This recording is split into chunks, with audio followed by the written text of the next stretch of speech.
Hello friends, ಒಂದು ಸಲ ನೀವು ನಿಮ್ಮ ಫ್ರೆಂಡ್ಸ್ ಜೊತೆ ಸೇರಿ ಟ್ರೆಕ್ಕಿಂಗ್ಗೆ ಅಂತ ಹೋಗಿರ್ತೀರ. ಆಗ ನಿಮ್ಮ ಫ್ರೆಂಡ್ಸ್ ಎಲ್ಲರನ್ನ ಬಿಟ್ಟು ನೀವು ಬೇರೆ ಆಗ್ತೀರ. ಅಲ್ಲಿನ ಜಾಗ ನಿಮಗೆ ಗೊತ್ತಿರೋಲ್ಲ, ಸುತ್ತಲೂ ಬರೀ ಕಾಡಿರುತ್ತೆ. ಆಗ ನೀವು ಒಬ್ಬಂಟಿಯಾಗಿದ್ದಾಗ ನಿಮ್ಮ ಪರಿಸ್ಥಿತಿ ಊಹೆ ಮಾಡಿಕೊಳ್ಳೋಕ್ಕೂ ಭಯಾನಕವಾಗಿರುತ್ತೆ. ಆದರೆ ಅದೇ ಹೊತ್ತಲ್ಲಿ ನಿಮ್ಮ ಜೇಬಿಂದ ಒಂದು ಚಿಕ್ಕ ಸ್ಮಾರ್ಟ್ ಫೋನ್ ಅನ್ನ ತೆಗಿತೀರ. ಅದು ಈ ರೀತಿ ಹೇಳುತ್ತೆ, ನೀನು ಎಕ್ಸಾಕ್ಟ್ ಆಗಿ ಎಕ್ಸಿಟ್ ಪಾಯಿಂಟ್ ಇಂದ 2.5 ಕಿಲೋಮೀಟರ್ ದೂರದಲ್ಲಿದ್ಯಾ. ಎಕ್ಸಿಟ್ ಪಾಯಿಂಟ್ಗೆ ಸೇರ್ಕೊಳ್ಳೋಕೆ ನೀನು ಇಲ್ಲಿಂದ ರೈಟ್ ಟರ್ನ್ ತಗೊಂಡು ನೇರವಾಗಿ ಅದೇ ದಾರಿಲಿ ಹೋದ್ರೆ ಎಕ್ಸಿಟ್ ಪಾಯಿಂಟ್ಗೆ ಸೇರ್ಕೋತೀಯ ಅಂತಂದ್ರೆ ನೀವು ಸಂತೋಷದಿಂದ ನಿಟ್ಟುಸಿರು ಬಿಡ್ತೀರಾ. ಈ ಸಂತೋಷಕ್ಕೆ ಕಾರಣ GPS ಅನ್ನೋ ಟೆಕ್ನಾಲಜಿ. ನಮ್ಮ ಸ್ಮಾರ್ಟ್ ಫೋನ್ ಅಲ್ಲಿ ಗೂಗಲ್ ಮ್ಯಾಪ್ಸ್ ಓಪನ್ ಮಾಡಿದ್ರೆ ಒಂದು ಚಿಕ್ಕ ನೀಲಿ ಚುಕ್ಕೆ ನಾವೆಲ್ಲಿದ್ದೀವಿ ಅನ್ನೋದನ್ನ ಎಕ್ಸಾಕ್ಟ್ ಆಗಿ ತೋರಿಸುತ್ತೆ. ಫ್ರೆಂಡ್ಸ್, ಎಲ್ಲೋ ಆಕಾಶದಲ್ಲಿರೋ ಸ್ಯಾಟಲೈಟ್ ಗಳಿಗೂ ಭೂಮಿ ಮೇಲೆ ನಮ್ಮ ಕೈಯಲ್ಲಿರೋ ಸ್ಮಾರ್ಟ್ ಫೋನ್ಗೂ ಇರೋ ಕನೆಕ್ಷನ್ ಏನು? ಇವತ್ತು ಈ ವಿಡಿಯೋದಲ್ಲಿ ಈ ಲೊಕೇಶನ್ ಮಿಸ್ಟರಿ ಹಿಂದಿರೋ ಸೈನ್ಸ್ ಮತ್ತು ಟೆಕ್ನಾಲಜಿನ ತಿಳ್ಕೊಳ್ಳೋಣ. ಫ್ರೆಂಡ್ಸ್, ಇವತ್ತಿನ ಈ ವಿಡಿಯೋದಲ್ಲಿ ಲೊಕೇಶನ್ ಟೆಕ್ನಾಲಜಿ ಯಾವ ತರ್ಕದ ಆಧಾರದ ಮೇಲೆ ಕೆಲಸ ಮಾಡುತ್ತೆ ಅನ್ನೋದನ್ನ ಪ್ರತಿಯೊಬ್ಬರಿಗೂ ಅರ್ಥ ಆಗೋ ರೀತಿ ಸಿಂಪಲ್ ಆಗಿ ಎಕ್ಸ್ಪ್ಲೇನ್ ಮಾಡ್ತೀನಿ. ಆದ್ರಿಂದ ವಿಡಿಯೋನ ತಪ್ಪದೆ ಕೊನೆವರೆಗೂ ನೋಡಿ. ಫ್ರೆಂಡ್ಸ್, ಭೂಮಿ ಸುತ್ತ 30ಕ್ಕೂ ಹೆಚ್ಚು ಸ್ಯಾಟಲೈಟ್ಗಳು ಇರುತ್ತೆ. ಇವು ನಿರಂತರ ಭೂಮಿಯ ಸುತ್ತ ತಿರುಗುತ್ತಲೇ ಇರುತ್ತೆ. ಇದರಿಂದಲೇ ನಮಗೆ ಲೊಕೇಶನ್ ಅನ್ನೋದು ಗೊತ್ತಾಗುತ್ತೆ. ಈಗ ಇದನ್ನ ಸಿಂಪಲ್ ಆಗಿ ಒಂದು ಉದಾಹರಣೆಯಿಂದ ಅರ್ಥ ಮಾಡ್ಕೊಳ್ಳೋ ಪ್ರಯತ್ನ ಮಾಡೋಣ. ನಿಮ್ಮ ಕಣ್ಣಿಗೆ ಒಂದು ಪಟ್ಟಿ ಕಟ್ಟಿ ಒಂದು ವಿಶಾಲವಾದ ಮೈದಾನದಲ್ಲಿ ಬಿಟ್ಟಿದ್ದೀನಿ. ನಿಮಗೆ ನೀವೆಲ್ಲಿದ್ದೀರಾ ಅನ್ನೋದು ಗೊತ್ತಿಲ್ಲ. ಆದ್ರೆ ನಿಮಗೆ ಗೊತ್ತಿರೋ 3 ಜನ ಫ್ರೆಂಡ್ಸ್ ಅದೇ ಮೈದಾನದಲ್ಲಿ ಬೇರೆ ಬೇರೆ ಜಾಗದಲ್ಲಿ ನಿಂತಿರ್ತಾರೆ. ಅವರು ನಿಮ್ಮನ್ನ ನೋಡಿ ಒಂದೇ ಸಲ ನಿಮ್ಮ ಹೆಸರನ್ನ ಕೂಗ್ತಾರೆ. ಫ್ರೆಂಡ್ ಎ ಹೇಳಿದ್ದು ಕೇಳಿಸೋಕೆ ನಿಮಗೆ 2 ಸೆಕೆಂಡ್ ಟೈಮ್ ಹಿಡಿಯುತ್ತೆ. ಫ್ರೆಂಡ್ ಬಿ ಹೇಳಿದ್ದು ಕೇಳಿಸೋಕೆ 4 ಸೆಕೆಂಡ್ ಟೈಮ್ ಹಿಡಿಯುತ್ತೆ. ಫ್ರೆಂಡ್ ಸಿ ಹೇಳಿದ್ದು ಕೇಳಿಸೋಕೆ 6 ಸೆಕೆಂಡ್ ಟೈಮ್ ಹಿಡಿಯುತ್ತೆ. ಇದರಿಂದ ನಿಮ್ಮ ಬ್ರೈನ್ಗೆ ಗೊತ್ತಾಗೋದೇನಂದ್ರೆ ನೀವು ಫ್ರೆಂಡ್ ಎ ಇಂದ ತುಂಬಾ ಹತ್ರ ಇದ್ದೀರಾ. ಎ ಆದ್ಮೇಲೆ ಹತ್ರ ಇರೋದು ಫ್ರೆಂಡ್ ಬಿ, ಇವರಿಬ್ಬರಿಗಿಂತ ದೂರ ಇರೋದು ಫ್ರೆಂಡ್ ಸಿ ಅಂತ ಲೆಕ್ಕ ಹಾಕುತ್ತೆ. ಅಂದ್ರೆ ಶಬ್ದ ಎಷ್ಟು ಟೈಮ್ ಅಲ್ಲಿ ಬಂದಿದೆ ಅನ್ನೋದರ ಮೇಲೆ ಲೊಕೇಶನ್ ಅನ್ನ ಲೆಕ್ಕ ಮಾಡುತ್ತೆ. ಎಕ್ಸಾಕ್ಟ್ ಆಗಿ ಇದೇ ಕಾನ್ಸೆಪ್ಟ್ ಅನ್ನ GPS ಕೂಡ ಬಳಸುತ್ತೆ.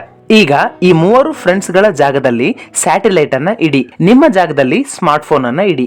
ಈ GPS ಸ್ಯಾಟಲೈಟ್ ಗಳು ಪ್ರತಿ ಸೆಕೆಂಡ್ ಭೂಮಿಗೆ ರೇಡಿಯೋ ಸಿಗ್ನಲ್ಸ್ ಗಳನ್ನ ಕಳುಹಿಸುತ್ತಲೇ ಇರುತ್ತೆ. ಈ ಸಿಗ್ನಲ್ ಗಳಲ್ಲಿ ಕೆಲ ಮುಖ್ಯವಾದ ಮಾಹಿತಿ ಇರುತ್ತೆ. ಅವುಗಳೆಂದರೆ, ಮೊದಲನೇದು, ನಾನು ನಿರ್ದಿಷ್ಟ ಸ್ಯಾಟಲೈಟ್, ನನ್ನ PNR ನಂಬರ್ ಇದು. ಎರಡನೇದು, ನಾನು ಆಕಾಶದಲ್ಲಿ ಎಕ್ಸಾಕ್ಟ್ ಆಗಿ ಇಂಥ ಜಾಗದಲ್ಲಿ ಇದ್ದೀನಿ. ನಾನು ನನ್ನ ಜೊತೆ ಇರೋ ಸ್ಯಾಟಲೈಟ್ ಗಳು ಯಾವುದೇ ಡಿಫೆಕ್ಟ್ ಇಲ್ಲದೆ ಸರಿಯಾಗಿ ಕೆಲಸ ಮಾಡ್ತಿದೀವಿ. ಇದು ನಮ್ಮ ರೂಟ್ ಮ್ಯಾಪ್ ಅಂತ. ಮೂರನೇದು, ಟೈಮ್ ಸ್ಟಾಪ್. ಈ ಸಿಗ್ನಲ್ ಗಳನ್ನ ಕಳುಹಿಸ್ತಿರೋ ಟೈಮ್ ಎಕ್ಸಾಕ್ಟ್ಲಿ ಇಷ್ಟಿದೆ ಅಂತ ಕಳಿಸುತ್ತೆ. ಈ ಎಲ್ಲಾ ಡೇಟಾ ನಮ್ಮ ಸ್ಮಾರ್ಟ್ ಫೋನ್ಗೆ ಬರುತ್ತೆ. ಈ ಡೇಟಾನ ರಿಸೀವ್ ಮಾಡಿಕೊಂಡು ನಮ್ಮ ಸ್ಮಾರ್ಟ್ ಫೋನ್ ಒಂದು ಚಿಕ್ಕ ಕ್ಯಾಲ್ಕುಲೇಷನ್ ಅನ್ನ ಮಾಡಿ ನಮ್ಮ ಎಕ್ಸಾಕ್ಟ್ ಲೊಕೇಶನ್ ಅನ್ನ ತೋರಿಸುತ್ತೆ. ಫ್ರೆಂಡ್ಸ್, ಈಗ GPS ನ ಹಿನ್ನೆಲೆ ಮತ್ತು ಇತಿಹಾಸನ ನೋಡೋಣ. ಸೆಪ್ಟೆಂಬರ್ 1, 1983 ಕೊರಿಯನ್ ಏರ್ಲೈನ್ಸ್ ನ ವಿಮಾನ 007 ಅಮೆರಿಕ ಇಂದ ಕೊರಿಯಾಗೆ ಹೋಗ್ತಿರುತ್ತೆ. ಆ ವಿಮಾನದಲ್ಲಿ 269 ಪ್ರಯಾಣಿಕರಿದ್ರು. ಆದ್ರೆ ಪೈಲಟ್ ಗೆ ಗೊತ್ತಿಲ್ದಿರಾನೆ ಒಂದು ಚಿಕ್ಕ ನ್ಯಾವಿಗೇಷನ್ ಅಂದ್ರೆ ದಿಕ್ಸೂಚಿಯ ತಪ್ಪು ನಡೆಯುತ್ತೆ. ಅದರಿಂದ ಈ ವಿಮಾನ ದಾರಿ ತಪ್ಪಿ ಕೊರಿಯಾ ಬದಲು ರಷ್ಯಾದ ಮಿಲಿಟರಿ ಬೇಸ್ಗೆ ನುಗ್ಗುತ್ತೆ. ಇದನ್ನ ನೋಡಿದ ರಷ್ಯಾದ ಮಿಲಿಟರಿ ಅಧಿಕಾರಿಗಳು ಇದು ಖಂಡಿತ ಶತ್ರು ದೇಶದವರು ದಾಳಿ ಮಾಡೋಕೆ ಕಳುಹಿಸಿದ ವಿಮಾನ ಅಂತ ಭಾವಿಸಿ ಅದನ್ನ ಗಾಳಿಲೆ ಹೊಡೆದು ಕೆಡುತ್ತಾರೆ. ಇದರಿಂದ ಆ ವಿಮಾನದಲ್ಲಿದ್ದ 269 ಪ್ರಯಾಣಿಕರು ಅಲ್ಲೇ ಸುಟ್ಟೋಗಿ ಸಾವನ್ನಪ್ತಾರೆ. ಈ ಸುದ್ದಿ ಕೇಳಿ ಪ್ರಪಂಚನೇ ಶಾಕ್ ಆಗುತ್ತೆ. ಫ್ರೆಂಡ್ಸ್, ನಾವು ಈಗ ಎಲ್ಲಿದ್ದೀವಿ, ನಮ್ಮ ವಿಮಾನ ಯಾವ ದಿಕ್ಕಿನಲ್ಲಿ ಸಾಗ್ತಿದೆ ಅನ್ನೋ ನಿಖರವಾದ ಮಾಹಿತಿ ಗೊತ್ತಿಲ್ದಿರೋದಕ್ಕೆ ಇಂಥ ದೊಡ್ಡ ದುರಂತ ಸಂಭವಿಸುತ್ತೆ. ಈ ಒಂದು ದುರ್ಘಟನೆ ಅವತ್ತಿನ ಅಮೆರಿಕದ ಅಧ್ಯಕ್ಷ ರೊನಾಲ್ಡ್ ರೀಗನ್ ಅವರನ್ನ ಒಂದು ದಿಟ್ಟ ನಿರ್ಧಾರ ತಗೊಳ್ಳೋ ಹಾಗೆ ಮಾಡುತ್ತೆ. ಅದೇ ಬರೀ ಮಿಲಿಟರಿ ಉದ್ದೇಶಕ್ಕೋಸ್ಕರ ಬಚ್ಚಿಟ್ಟಿದ್ದ GPS ತಂತ್ರಜ್ಞಾನನ ಪ್ರಪಂಚಕ್ಕೆ ಫ್ರೀಯಾಗಿ ಹಂಚೋದು. ಫ್ರೆಂಡ್ಸ್, ಈಗ GPS ನ ಆರಂಭ ಎಲ್ಲಾಯ್ತು ಅನ್ನೋದನ್ನ ನೋಡೋಣ. 1957ರಲ್ಲಿ USSR ಅಂದ್ರೆ ರಷ್ಯಾ ಸ್ಪುಟ್ನಿಕ್ ಅನ್ನೋ ಸ್ಯಾಟಲೈಟ್ ಅನ್ನ ಲಾಂಚ್ ಮಾಡುತ್ತೆ. ಆಗ ರಷ್ಯಾಗೂ ಅಮೆರಿಕಾಗೂ ಶೀತಲ ಸಮರ ನಡೀತಿತ್ತು. ಇದರಿಂದ ಎರಡೂ ದೇಶಗಳ ಮಧ್ಯೆ ಪ್ರತಿಷ್ಠೆಯ ಪೈಪೋಟಿ ನಡೀತಿತ್ತು. ಒಂದು ಸಲ ಈ ಸ್ಪುಟ್ನಿಕ್ ಕಳುಹಿಸಿದ ರೇಡಿಯೋ ಸಿಗ್ನಲ್ ಅನ್ನ ಅಮೆರಿಕದ 2 ಸೈಂಟಿಸ್ಟ್ ಗಳು ಕಳ್ಳತನದಿಂದ ಕೇಳಿಸ್ಕೊಳ್ತಿದ್ರು. ಆಗ ಅವರು ಒಂದು ವಿಷಯನ ಗಮನಿಸ್ತಾರೆ. ಅದೇನಂದ್ರೆ ಸ್ಯಾಟಲೈಟ್ ಗಳು ಹತ್ರ ಬಂದಾಗ ಅದರ ಸೌಂಡ್ ಫ್ರೀಕ್ವೆನ್ಸಿ ಹೆಚ್ಚಾಗ್ತಿತ್ತು. ದೂರಕ್ಕೆ ಹೋದಾಗ ಸೌಂಡ್ ಫ್ರೀಕ್ವೆನ್ಸಿ ಕಡಿಮೆ ಆಗ್ತಿರುತ್ತೆ. ಈ ಫಿನಾಮಿನಾನ ಸೈನ್ಸ್ ನಲ್ಲಿ ಡಾಪ್ಲರ್ ಎಫೆಕ್ಟ್ ಅಂತ ಕರೀತಾರೆ. ಆಗ್ಲೇ ಈ ಸೈಂಟಿಸ್ಟ್ ಗಳಿಗೆ ಒಂದು ಐಡಿಯಾ ಬರುತ್ತೆ. ಈ ಸೌಂಡ್ ಫ್ರೀಕ್ವೆನ್ಸಿಯ ಆಧಾರದ ಮೇಲೆ ಸ್ಯಾಟಲೈಟ್ ಎಲ್ಲಿದೆ, ಎಷ್ಟು ಸ್ಪೀಡ್ ನಲ್ಲಿ ಪ್ರಯಾಣಿಸ್ತಿದೆ ಅಂತ ಹೇಳ್ಬೋದು ಅನ್ನೋದು. ಆ ಸ್ಯಾಟಲೈಟ್ ಎಲ್ಲಿದೆ ಅಂತ ಗೊತ್ತಾದ್ರೆ ಅದನ್ನ ರಿವರ್ಸ್ ಮಾಡಿ ನಾವು ಎಲ್ಲಿದ್ದೀವಿ ಅನ್ನೋದನ್ನ ಪತ್ತೆ ಹಚ್ಚಬಹುದು. ಇದರಿಂದಲೇ ಈ GPS ಅನ್ನೋ ಐಡಿಯಾ ಹುಟ್ಟುತ್ತೆ. ಮೊದಲಿಗೆ ಇದನ್ನ ಬರೀ ಅಮೆರಿಕದ ಮಿಲಿಟರಿ ಮಾತ್ರ ಬಳಸೋದು. ಸಮುದ್ರದಲ್ಲಿ ಹಡಗುಗಳು ಗುರಿ ತಲುಪೋಕೆ, ಕಾಡಲ್ಲಿ ಸೈನಿಕರು ದಾರಿ ತಪ್ಪದಿರ ಇರೋಕೆ, ಹಾಗೆ ಮಿಸೈಲ್ಸ್ ಗಳು ಕರೆಕ್ಟ್ ಆಗಿ ಟಾರ್ಗೆಟ್ ಅನ್ನ ಹೊಡೆಯೋಕೆ ಈ GPS ಅನ್ನ ಬಳಸ್ತಿದ್ರು. ಇದು ಅಮೆರಿಕ ಮಿಲಿಟರಿಯ ಟಾಪ್ ಸೀಕ್ರೆಟ್ ಆಗಿತ್ತು. ಆದ್ರೆ 1983ರಲ್ಲಿ ಕೊರಿಯನ್ ಫ್ಲೈಟ್ ಆಕ್ಸಿಡೆಂಟ್ ಆದ್ಮೇಲೆ ಅಮೆರಿಕದ ಪ್ರೆಸಿಡೆಂಟ್ ರೊನಾಲ್ಡ್ ರೀಗನ್ ಒಂದು ಮಾತನ್ನ ಹೇಳ್ತಾರೆ. ಇನ್ಮೇಲೆ ಇಂತ ಫ್ಲೈಟ್ ದುರಂತಗಳು ನಡಿಬಾರದು ಅಂದ್ರೆ ಈ ಟೆಕ್ನಾಲಜಿನ ನಾವು ಎಲ್ರಿಗೆ ಫ್ರೀ ಆಗಿ ಕೊಡಬೇಕು ಅಂತ. ಹೀಗೆ ಈ GPS ಟೆಕ್ನಾಲಜಿ ಪ್ರಪಂಚದ ಪ್ರತಿಯೊಬ್ಬರ ಕೈಗೂ ಸೇರುತ್ತೆ. ಸ್ಯಾಟಲೈಟ್ ಅಂದ್ರೆ ಬರೀ GPS ಅಷ್ಟೇ ಅಲ್ಲ, ಇದು 3 ಅಂಶಗಳನ್ನ ಹೊಂದಿರುತ್ತೆ. ಒಂದು ಸ್ಪೇಸ್ ಸೆಗ್ಮೆಂಟ್ ಅಂದ್ರೆ ಸ್ಯಾಟಲೈಟ್, ಎರಡನೇದು ಕಂಟ್ರೋಲ್ ಸೆಗ್ಮೆಂಟ್ ಅಂದ್ರೆ ಭೂಮಿ ಮೇಲೆ ಇರೋ ಕಂಟ್ರೋಲ್ ರೂಮ್, ಇನ್ನ ಮೂರನೇದು ಯೂಸರ್ ಸೆಗ್ಮೆಂಟ್ ಅಂದ್ರೆ ನಾವು. ಈ 3 ಅಂಶಗಳು ಸರಿಯಾಗಿ ಕೆಲಸ ಮಾಡಿದ್ರೇನೆ ನಮ್ಮ GPS ಸರಿಯಾಗಿ ಕೆಲಸ ಮಾಡುತ್ತೆ. ಮೊದಲನೇದು ಸ್ಪೇಸ್ ಸೆಗ್ಮೆಂಟ್ ಅಂದ್ರೆ ಸ್ಯಾಟಲೈಟ್ಸ್. ಭೂಮಿಯಿಂದ 2000 ಕಿಲೋಮೀಟರ್ ಎತ್ತರದಲ್ಲಿ ಸುಮಾರು 30ಕ್ಕೂ ಹೆಚ್ಚು ಸ್ಯಾಟಲೈಟ್ ಗಳು ತಿರುಗ್ತಾ ಇರುತ್ತೆ. ಇವುಗಳನ್ನ ಒಂದು ರೀತಿ ಸ್ಪೇಸ್ ಅಲ್ಲಿ ಇರೋ ಟವರ್ ಗಳು ಅಂದ್ಕೋಬಹುದು. ಈ ಸ್ಯಾಟಲೈಟ್ ಗಳು ಎಲ್ಲೂ ನಿಲ್ಲೋದಿಲ್ಲ. ಇವು ಭೂಮಿನ ದಿನಕ್ಕೆ 2 ಸಲ ಸುತ್ತುತ್ತೆ. ಇವುಗಳ ಕೆಲಸ ತುಂಬಾ ಸಿಂಪಲ್. ನಾನು ನಿರ್ದಿಷ್ಟ ಜಾಗದಲ್ಲಿದ್ದೀನಿ, ಈಗ ಟೈಮ್ ಎಕ್ಸಾಕ್ಟ್ ಆಗಿ ಇಷ್ಟು ಆಗ್ತಿದೆ ಅನ್ನೋ ರೇಡಿಯೋ ಸಿಗ್ನಲ್ಸ್ ಗಳನ್ನ ಭೂಮಿ ಮೇಲೆ ಕಳಿಸೋದು. ಇದೇ ಇವುಗಳ ಮುಖ್ಯವಾದ ಕೆಲಸ. ಆದ್ರೆ ಕೆಲವೊಂದ್ಸಲ ಗ್ರಾವಿಟಿಯ ಕಾರಣದಿಂದಲೋ ಸನ್ ರೇಡಿಯೇಷನ್ ನ ಕಾರಣದಿಂದಲೋ ಈ ಸ್ಯಾಟಲೈಟ್ ಗಳು ಕೆಲವೊಂದ್ಸಲ ತಮ್ಮ ಕಕ್ಷೆಯಿಂದ ಮಿಸ್ ಆಗ್ತಿರುತ್ತೆ. ಅಂದ್ರೆ ತಮ್ಮ ನಿರ್ದಿಷ್ಟ ಕಕ್ಷೆನ ಬಿಟ್ಟು ಪಕ್ಕಕ್ಕೆ ಹೋಗುತ್ತೆ. ಇಂಥ ಸಂದರ್ಭದಲ್ಲೇ ಎರಡನೇ ಅಂಶ ಕೆಲಸಕ್ಕೆ ಬರುತ್ತೆ. ಇದನ್ನೇ ನಾವು ಕಂಟ್ರೋಲ್ ರೂಮ್ಸ್ ಅಂತ ಕರಿತೀವಿ. ಇದರ ಕೆಲಸ ಏನು ಅಂದ್ರೆ ಇದು ಸ್ಯಾಟಲೈಟ್ ಗಳನ್ನ 24 ಗಂಟೆ ಗಮನಿಸ್ತಾ ಇರಬೇಕು. ಅಂದ್ರೆ ಸ್ಯಾಟಲೈಟ್ ನ ಹೆಲ್ತ್ ಹೇಗಿದೆ, ಅದು ಕರೆಕ್ಟ್ ಆಗಿ ತನ್ನ ಆರ್ಬಿಟ್ ನಲ್ಲೇ ತಿರುಗ್ತಾ ಇದೆಯಾ, ಅಥವಾ ಮುಖ್ಯವಾಗಿ ಅದರಲ್ಲಿ ಇರೋ ಗಡಿಯಾರ ಅಂದ್ರೆ ಅಟಾಮಿಕ್ ಕ್ಲಾಕ್ ಸರಿಯಾಗಿ ಟೈಮ್ ತೋರಿಸ್ತಾ ಇದೆಯಾ, ಇಂಥದ್ದನ್ನೆಲ್ಲ ಇದು ಗಮನಿಸ್ತಾ ಇರಬೇಕು.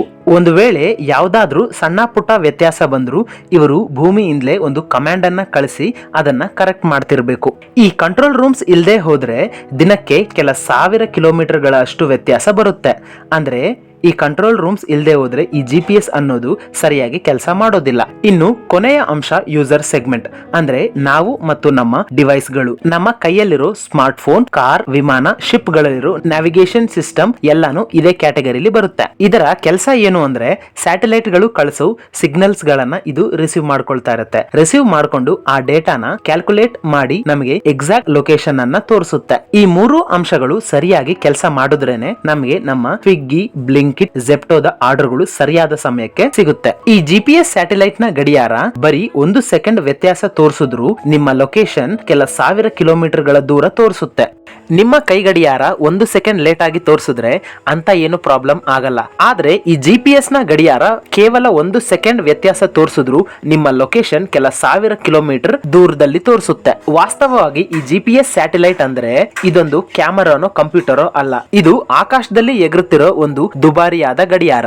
ಇದು ಹೇಗೆ ಕೆಲಸ ಮಾಡುತ್ತೆ ಅಂದ್ರೆ ಈ ಸ್ಯಾಟಲೈಟ್ ಗಳಿಗೆ 2 ರೆಕ್ಕೆಗಳಿರುತ್ತೆ. ಈ ರೆಕ್ಕೆಗಳೇ ಸೋಲಾರ್ ಪ್ಯಾನೆಲ್ಸ್. ಇವು ಸೂರ್ಯನ ಕಿರಣಗಳನ್ನ ತಗೊಂಡು ಅವನ್ನ ಕರೆಂಟ್ ಆಗಿ ಬದಲಾಯಿಸುತ್ತೆ. ಈ ಕರೆಂಟ್ ನಿಂದಲೇ ಈ ಸ್ಯಾಟಲೈಟ್ ಗಳು ಕೆಲಸ ಮಾಡುತ್ತೆ. ಈ ಸ್ಯಾಟಲೈಟ್ ನ ಹೃದಯ ಭಾಗದಲ್ಲಿ ಒಂದು ಮುಖ್ಯವಾದದ್ದು ಇರುತ್ತೆ, ಅದೇ ಅಟಾಮಿಕ್ ಕ್ಲಾಕ್. ಈ ಅಟಾಮಿಕ್ ಕ್ಲಾಕ್ ಗಳು ಎಷ್ಟು ಪರ್ಫೆಕ್ಟ್ ಆಗಿ ಇರುತ್ತೆ ಅಂದ್ರೆ ಕೆಲ ಲಕ್ಷ ವರ್ಷಗಳು ಕಳೆದ್ರು ಇದರಲ್ಲಿ 1 ಸೆಕೆಂಡ್ ಕೂಡ ವ್ಯತ್ಯಾಸ ಬರೋದಿಲ್ಲ. ಇವನ್ನ ಇಷ್ಟು ಅಕ್ಯುರೇಟ್ ಆಗಿ ಕೆಲಸ ಮಾಡೋಕಂತಲೇ ಡಿಸೈನ್ ಮಾಡಿರ್ತಾರೆ. ಯಾಕಂದ್ರೆ GPS ಸಂಪೂರ್ಣವಾಗಿ ಟೈಮ್ ಮೇಲೆ ಆಧಾರವಾಗಿದೆ. ಟೈಮ್ ನ ಕ್ಯಾಲ್ಕುಲೇಷನ್ ನಲ್ಲಿ 1 ಮೈಕ್ರೋ ಸೆಕೆಂಡ್ ನಷ್ಟು ವ್ಯತ್ಯಾಸ ಬಂದರೂ ಸಹ ನೀವು ಇಂಡಿಯಾದಲ್ಲಿ ಇದ್ರು ನಿಮ್ಮ ಲೊಕೇಶನ್ ಅಮೆರಿಕಾನ ಆಫ್ರಿಕಾದಲ್ಲೂ ತೋರಿಸುತ್ತೆ. GPS ಗೂ ಟೈಮ್ ಗೂ ಇರೋ ಲಿಂಕು ಏನು ಅನ್ನೋದನ್ನ ಅರ್ಥ ಮಾಡ್ಕೋಬೇಕಂದ್ರೆ ಒಂದು ಫಾರ್ಮುಲಾ ಇದೆ, ಅದೇ distance equal to speed into time. ಇಲ್ಲಿ ಸ್ಪೀಡ್ ಮತ್ತು ಟೈಮ್ ಈ ಎರಡರಲ್ಲಿ ಯಾವ್ದಾದ್ರೂ ಒಂದು ಬದಲಾದ್ರೂ ಡಿಸ್ಟೆನ್ಸ್ ನಲ್ಲಿ ಬದಲಾವಣೆ ಉಂಟಾಗುತ್ತೆ. ಈ ಎರಡರಲ್ಲಿ ಬದಲಾದ್ರೆ ಟೈಮ್ ಮಾತ್ರ ಬದಲಾಗಬೇಕು, ಸ್ಪೀಡು ಬದಲಾಗೋದಿಲ್ಲ. ಯಾಕಂದ್ರೆ ಸ್ಯಾಟಲೈಟ್ ಬಳಸ್ತಿರೋದು ರೇಡಿಯೋ ಸಿಗ್ನಲ್ಸ್ ಅನ್ನ. ಈ ರೇಡಿಯೋ ಸಿಗ್ನಲ್ ಗಳು ಲೈಟ್ ಸ್ಪೀಡ್ ನಲ್ಲಿ ಪ್ರಯಾಣ ಮಾಡುತ್ತೆ. ಲೈಟ್ ಸ್ಪೀಡ್ ಯಾವತ್ತೂ ಕೂಡ ಕಾನ್ಸ್ಟಂಟ್, ಅಂದ್ರೆ ಲೈಟ್ ಸ್ಪೀಡ್ ಯಾವತ್ತೂ ಬದಲಾಗೋದಿಲ್ಲ. ಇಲ್ಲಿ ಬದಲಾಗ್ತಾ ಇರೋದು ಟೈಮ್ ಮಾತ್ರ. ಆ ಟೈಮ್ ಅನ್ನೇ ಬಳಸಿ ನಾವು ಡಿಸ್ಟೆನ್ಸ್ ಅನ್ನ ಕ್ಯಾಲ್ಕುಲೇಟ್ ಮಾಡ್ತೀವಿ. ಒಂದು ವೇಳೆ ಟೈಮ್ ಅಲ್ಲಿ ಯಾವುದೇ ಚಿಕ್ಕ ಬದಲಾವಣೆ ಬಂದ್ರು ಅದು ಡಿಸ್ಟೆನ್ಸ್ ನ ಮೇಲೂ ಕೂಡ ಬದಲಾವಣೆಯನ್ನ ತರುತ್ತೆ. ಆದ್ರಿಂದಲೇ ಟೈಮ್ ಅನ್ನೋದು ಇಲ್ಲಿ ತುಂಬಾನೇ ಇಂಪಾರ್ಟೆಂಟ್. ಫ್ರೆಂಡ್ಸ್, ಈ ಫೇಮಸ್ ಸೈಂಟಿಸ್ಟ್ ನಮ್ಮಲ್ಲಿ ತುಂಬಾ ಜನರಿಗೆ ಗೊತ್ತೇ ಇರುತ್ತೆ. ಇವರೇ ಆಲ್ಬರ್ಟ್ ಐನ್ಸ್ಟೀನ್. ಇವರು 1955ರಲ್ಲಿ ನಿಧನನ ಹೊಂದುತ್ತಾರೆ. ಜಿಪಿಎಸ್ ತಂತ್ರಜ್ಞಾನ 1970ರಲ್ಲಿ ಹುಟ್ಟುತ್ತೆ. ಆದ್ರೂ ಈ ಜಿಪಿಎಸ್ ಗೂ ಮತ್ತು ಆಲ್ಬರ್ಟ್ ಐನ್ಸ್ಟೀನ್ ಗೂ ಒಂದು ಲಿಂಕ್ ಇದೆ. ಆಲ್ಬರ್ಟ್ ಐನ್ಸ್ಟೀನ್ ಹೇಳಿರೋ 2 ಥಿಯರಿಗಳನ್ನ ನಾವು ಜಿಪಿಎಸ್ ನಲ್ಲಿ ಬಳಸದೇ ಇದ್ರೆ ಜಿಪಿಎಸ್ ಪ್ರತಿದಿನ 11 ಕಿಲೋಮೀಟರ್ ವರೆಗೂ ವ್ಯತ್ಯಾಸನ ತೋರಿಸುತ್ತೆ. ಈ 2 ಥಿಯರಿಗಳು ಯಾವುವು ಅಂದ್ರೆ, ಒಂದು ಸ್ಪೆಷಲ್ ರಿಲೇಟಿವಿಟಿ, ಎರಡನೇದು ಜನರಲ್ ರಿಲೇಟಿವಿಟಿ. ಮೊದಲನೇದು ಸ್ಪೆಷಲ್ ರಿಲೇಟಿವಿಟಿ ಥಿಯರಿ. ಈ ಥಿಯರಿ ಹೇಳೋದು ಏನಂದ್ರೆ, ನೀನು ಎಷ್ಟು ವೇಗವಾಗಿ ಪ್ರಯಾಣಿಸ್ತೀಯೋ ನಿನಗೆ ಟೈಮ್ ಅಷ್ಟೇ ಸ್ಲೋ ಆಗ್ತಾ ಹೋಗುತ್ತೆ. ಇದರರ್ಥ ಸ್ಪೀಡ್ ಹೆಚ್ಚಾದ್ರೆ ಟೈಮ್ ಸ್ಲೋ ಆಗುತ್ತೆ. ಜಿಪಿಎಸ್ ಸ್ಯಾಟಲೈಟ್ಸ್ ಕೂಡ ತುಂಬಾ ವೇಗವಾಗಿ ಪ್ರಯಾಣಿಸ್ತವೆ. ಇವು ಗಂಟೆಗೆ 14,000 ಕಿಲೋಮೀಟರ್ ಸ್ಪೀಡ್ ನಲ್ಲಿ ಪ್ರಯಾಣ ಮಾಡುತ್ತೆ. ಇಷ್ಟು ಸ್ಪೀಡ್ ಆಗಿ ಪ್ರಯಾಣ ಮಾಡೋದ್ರಿಂದ ಇದರಲ್ಲಿರೋ ಟೈಮ್ ನಮಗಿಂತ ಸ್ಲೋ ಆಗಿ ಇರುತ್ತೆ. ಎಷ್ಟು ಸ್ಲೋ ಅಂದ್ರೆ ದಿನಕ್ಕೆ 7 ಮೈಕ್ರೋ ಸೆಕೆಂಡ್. ಇನ್ನು ಎರಡನೇ ಥಿಯರಿ ಜನರಲ್ ರಿಲೇಟಿವಿಟಿ ಥಿಯರಿ. ಈ ಥಿಯರಿ ಹೇಳೋದೇನಂದ್ರೆ, ಗ್ರಾವಿಟಿ ಎಲ್ಲಿ ಹೆಚ್ಚಿರುತ್ತೋ ಅಲ್ಲಿ ಟೈಮ್ ಸ್ಲೋ ಆಗಿ ಇರುತ್ತೆ ಅಂತ. ಹೀಗ್ ನೋಡಿದ್ರೆ ಸ್ಪೇಸ್ ಗಿಂತ ನಮ್ಮ ಭೂಮಿ ಮೇಲೆನೆ ಗ್ರಾವಿಟಿ ಹೆಚ್ಚಾಗಿದೆ. ಅಂದ್ರೆ ಸ್ಯಾಟಲೈಟ್ ಜೊತೆ ಹೋಲಿಕೆ ಮಾಡಿದಾಗ ನಮ್ಮ ಹತ್ರ ಟೈಮ್ ಅನ್ನೋದು ತುಂಬಾ ಸ್ಲೋ ಆಗಿ ಇರುತ್ತೆ. ಎಷ್ಟು ಸ್ಲೋ ಅಂದ್ರೆ 45 ಮೈಕ್ರೋ ಸೆಕೆಂಡ್ಸ್. ಈಗ ಒಂದು ಚಿಕ್ಕ ಕ್ಯಾಲ್ಕುಲೇಷನ್ ಮಾಡೋಣ. 45 ಮೈಕ್ರೋ ಸೆಕೆಂಡ್ಸ್ ನಲ್ಲಿ 7 ಮೈಕ್ರೋ ಸೆಕೆಂಡ್ಸ್ ಕಳೆದ್ರೆ ನಮಗೆ ಸಿಗೋದು 38 ಮೈಕ್ರೋ ಸೆಕೆಂಡ್ಸ್. ಅಂದ್ರೆ ಸ್ಯಾಟಲೈಟ್ ಜೊತೆ ಹೋಲಿಕೆ ಮಾಡಿದಾಗ ನಮ್ಮ ಹತ್ರ ಟೈಮ್ ಅನ್ನೋದು ಸ್ವಲ್ಪ ಸ್ಲೋ ಆಗಿ ಇರುತ್ತೆ. ಅದು ನಿರ್ದಿಷ್ಟವಾಗಿ ಎಷ್ಟು ಸ್ಲೋ ಅಂದ್ರೆ 38 ಮೈಕ್ರೋ ಸೆಕೆಂಡ್ಸ್. ಈ 38 ಮೈಕ್ರೋ ಸೆಕೆಂಡ್ಸ್ ಅನ್ನ ನಾವು ಲೆಕ್ಕ ಮಾಡದೆ ಹೋದ್ರೆ ಪ್ರತಿದಿನ ನಮ್ಮ ಲೊಕೇಶನ್ 11 ಕಿಲೋಮೀಟರ್ ವ್ಯತ್ಯಾಸ ತೋರಿಸುತ್ತೆ. ಹಾಗಿದ್ರೆ ಸೈಂಟಿಸ್ಟ್ ಗಳು ಇದನ್ನ ಯಾವ ರೀತಿ ಸರಿ ಮಾಡಿದ್ರು ಅಂದ್ರೆ, ಈ ಕಂಟ್ರೋಲ್ ರೂಮ್ಸ್ ನಿಂದಲೇ ಆ ಟೈಮ್ ಡಿಲೇನ ಫಿಕ್ಸ್ ಮಾಡ್ತಾರೆ. ಈ ಕಂಟ್ರೋಲ್ ರೂಮ್ ನಿಂದಲೇ ಆ ಟೈಮ್ ಡಿಲೇನ ಸರಿ ಮಾಡ್ತಾರೆ. ಪ್ರತಿ ಜಿಪಿಎಸ್ ಸ್ಯಾಟಲೈಟ್ ಸಿಗ್ನಲ್ಸ್ ಗಳನ್ನ ಕಳಿಸಬೇಕಾದ್ರೆ ಅದರಲ್ಲಿ ಒಂದು ಚಿಕ್ಕ ಅಡ್ರೆಸ್ ಇರುತ್ತೆ. ಅದೇನಂದ್ರೆ, ಈ ಸಿಗ್ನಲ್ಸ್ ಅನ್ನ ಕರೆಕ್ಟ್ ಆಗಿ 10 ಗಂಟೆ 0 ನಿಮಿಷ 0 ಸೆಕೆಂಡ್ ಗೆ ಕಳಿಸುತ್ತೆ. ಇದನ್ನೇ ನಾವು ಟೈಮ್ ಸ್ಟ್ಯಾಂಪ್ ಅಂತ ಕರಿತೀವಿ. ಈ ಸಿಗ್ನಲ್ ಕಾಂತಿ ವೇಗದಲ್ಲಿ ಪ್ರಯಾಣಿಸಿ ನಿಮ್ಮ ಫೋನ್ ಅನ್ನ ತಲುಪೋ ಹೊತ್ತಿಗೆ ಒಂದು ಚಿಕ್ಕ ಲೇಟ್ ಆಗುತ್ತೆ. ಉದಾಹರಣೆಗೆ, ನಿಮ್ಮ ಫೋನ್ ಆ ಸಿಗ್ನಲ್ಸ್ ಅನ್ನ 10 ಗಂಟೆ 0 ನಿಮಿಷ 0.06 ಸೆಕೆಂಡ್ ಗೆ ಆ ಸಿಗ್ನಲ್ಸ್ ಅನ್ನ ರಿಸೀವ್ ಮಾಡ್ಕೊಂಡಿದೆ ಅಂದ್ಕೊಳ್ಳೋಣ. ಈಗ ನಿಮ್ಮ ಸ್ಮಾರ್ಟ್ ಫೋನ್ ಒಂದು ಚಿಕ್ಕ ಕ್ಯಾಲ್ಕುಲೇಷನ್ ಅನ್ನ ಮಾಡುತ್ತೆ. ಅದೇನಂದ್ರೆ, ಸಿಗ್ನಲ್ ರೀಚ್ ಆಗಿರೋ ಟೈಮ್ ಮೈನಸ್ ಸಿಗ್ನಲ್ ಸ್ಟಾರ್ಟ್ ಆಗಿರೋ ಟೈಮ್, ಈ ಎರಡರ ವ್ಯತ್ಯಾಸ 0.06 ಸೆಕೆಂಡ್ಸ್. ಇದನ್ನೇ ನಾವು ಟೈಮ್ ಡಿಲೇ ಅಂತ ಕರಿತೀವಿ. ಈ ಟೈಮ್ ಡಿಲೇನ ಬಳಸ್ಕೊಂಡೆ ಜಿಪಿಎಸ್ ಡಿಸ್ಟೆನ್ಸ್ ಅನ್ನ ಕ್ಯಾಲ್ಕುಲೇಟ್ ಮಾಡುತ್ತೆ. Distance equals to speed into time. ಇಲ್ಲಿ ಸ್ಪೀಡ್ ಅಂದ್ರೆ ಲೈಟ್ ಸ್ಪೀಡ್ ಅಂತ. ಲೈಟ್ ಸ್ಪೀಡ್ ಒಂದು ಸೆಕೆಂಡ್ ಗೆ 3 ಲಕ್ಷ ಕಿಲೋಮೀಟರ್ ಅಂತ. Next time. ಟೈಮ್ ಅಂದ್ರೆ ಟೈಮ್ ಡಿಲೇ ಅಂತ. ಈ ಟೈಮ್ ಡಿಲೇ 0.06 ಸೆಕೆಂಡ್. ಸೊ ಈ ಎರಡರನ್ನ ಮಲ್ಟಿಪ್ಲೈ ಮಾಡಿದ್ರೆ 18,000 ಕಿಲೋಮೀಟರ್ಸ್ ತೋರಿಸುತ್ತೆ. ಅಂದ್ರೆ ಆ ಸ್ಯಾಟಲೈಟ್ ನಿಮ್ಮ ಫೋನ್ ನಿಂದ ಸರಿಯಾಗಿ 18,000 ಕಿಲೋಮೀಟರ್ ದೂರದಲ್ಲಿದೆ. ಇಲ್ಲಿಗೆ ಸ್ಯಾಟಲೈಟ್ ಇಂದ ದೂರ ಎಷ್ಟಿದೆ ಅನ್ನೋದು ಗೊತ್ತಾಗಿದೆ. ಆದ್ರೆ ನೀವು ಎಕ್ಸಾಕ್ಟ್ ಆಗಿ ಎಲ್ಲಿದ್ದೀರಾ ಅನ್ನೋದು ಇನ್ನೂ ಗೊತ್ತಾಗಿಲ್ಲ. ಉದಾಹರಣೆಗೆ, ನೀವು ನನ್ನಿಂದ 10 ಫೀಟ್ ಲಾಂಗ್ ಡಿಸ್ಟೆನ್ಸ್ ನಲ್ಲಿ ಇದ್ದೀರಾ ಅಂದ್ಕೊಳ್ಳೋಣ. ನೀವು ನನ್ನ ಎದುರಿಗೆ ಇರಬಹುದು, ನನ್ನ ಹಿಂದೆನೆ ಇರಬಹುದು, ಅಥವಾ ನನ್ನ ಅಕ್ಕಪಕ್ಕ ಎಲ್ಲಾದ್ರೂ ಇರಬಹುದು. ನನ್ನ ಸುತ್ತ 10 ಫೀಟ್ ಸರ್ಕಲ್ ಅನ್ನ ಎಳೆದಾಗ ಆ ಸರ್ಕಲ್ ಮೇಲೆ ನೀವು ಎಲ್ಲಾದ್ರೂ ಇರಬಹುದು. ಸ್ಯಾಟಲೈಟ್ ನಿಂದ ನಮಗೆ ಬರೋ ಇನ್ಫಾರ್ಮೇಶನ್ ಕೂಡ ಇದೆ. ನನ್ನಿಂದ ನೀವು ಎಷ್ಟು ದೂರದಲ್ಲಿ ಇದ್ದೀರಾ ಅನ್ನೋದನ್ನ ಸ್ಯಾಟಲೈಟ್ ಗಳು ಹೇಳುತ್ತೆ. ಆದ್ರೆ ಎಕ್ಸಾಕ್ಟ್ ಆಗಿ ಎಲ್ಲಿದ್ದೀವಿ ಅನ್ನೋದನ್ನ ಹೇಳೋದಿಲ್ಲ. ಇದನ್ನ ತಿಳ್ಕೊಳ್ಳೋಕೆ ನಮಗೆ ಎರಡನೇ ಸ್ಯಾಟಲೈಟ್ ಬೇಕಾಗುತ್ತೆ. 2 ಸರ್ಕಲ್ಸ್ ಅನ್ನ ಎಳೆದಾಗ ಅವು 2 ಕಡೆ ಒಂದನ್ನೊಂದು ಟಚ್ ಮಾಡುತ್ತೆ. ಅಂದ್ರೆ ಈ 2 ಜಾಗದಲ್ಲಿ ನಾವು ಎಲ್ಲಾದ್ರೂ ಇರಬಹುದು. ಆದ್ರೆ ಎಕ್ಸಾಕ್ಟ್ ಆಗಿ ಇದೇ ನಿರ್ದಿಷ್ಟ ಪ್ರದೇಶದಲ್ಲಿ ಇದೀವಿ ಅನ್ನೋದನ್ನ ಹೇಳೋದಕ್ಕಾಗಲ್ಲ. ಇಂಥ ಹೊತ್ತಲ್ಲೇ ನಮಗೆ 3ನೇ ಸ್ಯಾಟಲೈಟ್ ನ ಅವಶ್ಯಕತೆ ಉಂಟಾಗುತ್ತೆ. ಈ 3 ಸರ್ಕಲ್ ಸೇರೋದು ಒಂದೇ ಒಂದು ಪಾಯಿಂಟ್ ಹತ್ರ. ಆ ಪಾಯಿಂಟ್ ನಿಮ್ಮ ಎಕ್ಸಾಕ್ಟ್ ಲೊಕೇಶನ್. ಇದೇ ಲೊಕೇಶನ್ ಅನ್ನ ಸೈಂಟಿಫಿಕ್ ಆಗಿ ಟ್ರಯಲ್ ಅಡ್ರೆಸ್ ಅಂತ ಕರೀತಾರೆ. ಫ್ರೆಂಡ್ಸ್, ನಿಮಗೆ ಯಾವಾಗ್ಲಾದ್ರೂ ಇಂಥ ಸಂದರ್ಭ ಎದುರಾಗಿದ್ಯಾ? ನೀವು ಕ್ಯಾಬ್ ಗೋಸ್ಕರ ಕಾಯ್ತಾ ಇರ್ತೀರಾ. ಜಿಪಿಎಸ್ ನಲ್ಲಿ ಆ ಕ್ಯಾಬ್ ಡ್ರೈವರ್ ಪಕ್ಕದ ರೋಡ್ ನಲ್ಲಿ ಇರೋ ತರ ತೋರಿಸುತ್ತೆ. ಆದ್ರೆ ತಲೆ ಎತ್ತಿ ನೋಡಿದಾಗ ಆ ಕ್ಯಾಬ್ ಡ್ರೈವರ್ ನಿಮ್ಮ ಎದುರಲ್ಲೇ ಇರ್ತಾನೆ. ಇದಕ್ಕೆ ಕಾರಣ ಮಲ್ಟಿ ಪಾತ್ ಎರರ್. ಇದನ್ನ ಒಂದು ಉದಾಹರಣೆಯಿಂದ ಅರ್ಥ ಮಾಡ್ಕೊಳ್ಳೋಣ. ನೀವು ಒಂದು ಕೋಣೆಯಲ್ಲಿ ಇದ್ದೀರಾ ಅಂದ್ಕೊಳ್ಳೋಣ. ಅಲ್ಲಿ ಯಾರಾದ್ರೂ ಜೋರಾಗಿ ಕಿರಿಸಿದಾಗ ಎಕೋ ಅನ್ನೋದು ಬರುತ್ತೆ. ಇದರಿಂದ ಶಬ್ದ ಗೋಡೆಗೆ ತಾಕಿ ನಿಮ್ಮ ಹತ್ರ ಬರೋ ಹೊತ್ತಿಗೆ ಯಾರು ಎಲ್ಲಿಂದ ಕಿರ್ಚಿದ್ರು ಅಂತ ಕಂಡುಹಿಡಿಯೋದು ಕಷ್ಟ ಆಗುತ್ತೆ. ಸರಿಯಾಗಿ ನಗರ ಪ್ರದೇಶದಲ್ಲೂ ಇದೇ ರೀತಿ ಆಗುತ್ತೆ. ಸ್ಯಾಟಲೈಟ್ಸ್ ನ ರೇಡಿಯೋ ಸಿಗ್ನಲ್ಸ್ ನೇರವಾಗಿ ನಿಮ್ಮ ಫೋನ್ಗೆ ಬರಬೇಕು. ಆದ್ರೆ ಕೆಲವೊಂದ್ಸಲ ನಗರ ಪ್ರದೇಶದಲ್ಲಿರೋ ಈ ದೊಡ್ಡ ದೊಡ್ಡ ಬಿಲ್ಡಿಂಗ್ ಗಳು ಇದಕ್ಕೆ ಅಡ್ಡಿ ಆಗ್ತಾ ಇರುತ್ತೆ. ಸಿಗ್ನಲ್ಸ್ ಗಳು ಈ ಬಿಲ್ಡಿಂಗ್ ಗೆ ತಾಕಿ ರಿಫ್ಲೆಕ್ಟ್ ಆಗಿ ಇದು ನಿಮ್ಮ ಫೋನ್ಗೆ ಬರೋ ಹೊತ್ತಿಗೆ ಸ್ವಲ್ಪ ಲೇಟ್ ಆಗುತ್ತೆ. ನಾನು ಮುಂಚೆನೆ ಹೇಳಿದ ಹಾಗೆ ಟೈಮ್ ನಲ್ಲಿ ವ್ಯತ್ಯಾಸ ಬಂದಾಗ ಲೊಕೇಶನ್ ನಲ್ಲೂ ವ್ಯತ್ಯಾಸ ತೋರಿಸುತ್ತೆ. ಇದೇ ಕಾರಣದಿಂದ ನಿಮ್ಮ ಲೊಕೇಶನ್ ಅನ್ನ ಕೆಲವೊಂದ್ಸಲ ಎಕ್ಸಾಕ್ಟ್ ಆಗಿ ತೋರಿಸೋದಿಲ್ಲ. ಇನ್ನು ಎರಡನೇ ಕಾರಣ ಅಟ್ಮಾಸ್ಫಿಯರ್.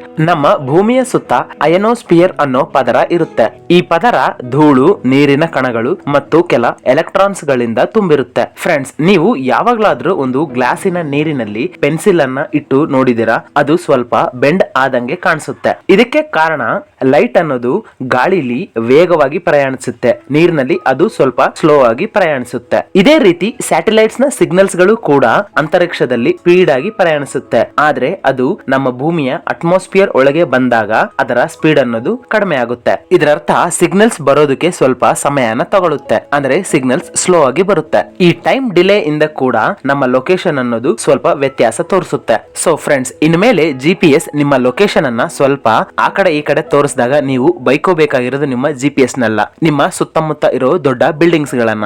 ಫ್ರೆಂಡ್ಸ್, ಇದಾಗಿತ್ತು ಇವತ್ತಿನ ವಿಡಿಯೋ. ನಿಮಗೆ ವಿಡಿಯೋದ ಇನ್ಫಾರ್ಮೇಶನ್ ಇಷ್ಟ ಆದ್ರೆ ವಿಡಿಯೋಗೆ ಜಸ್ಟ್ ಒಂದು ಲೈಕ್ ಅನ್ನು ಕೊಟ್ಟು ಚಾನಲ್ ಅನ್ನ ಸಬ್ಸ್ಕ್ರೈಬ್ ಮಾಡ್ಕೊಳ್ಳಿ.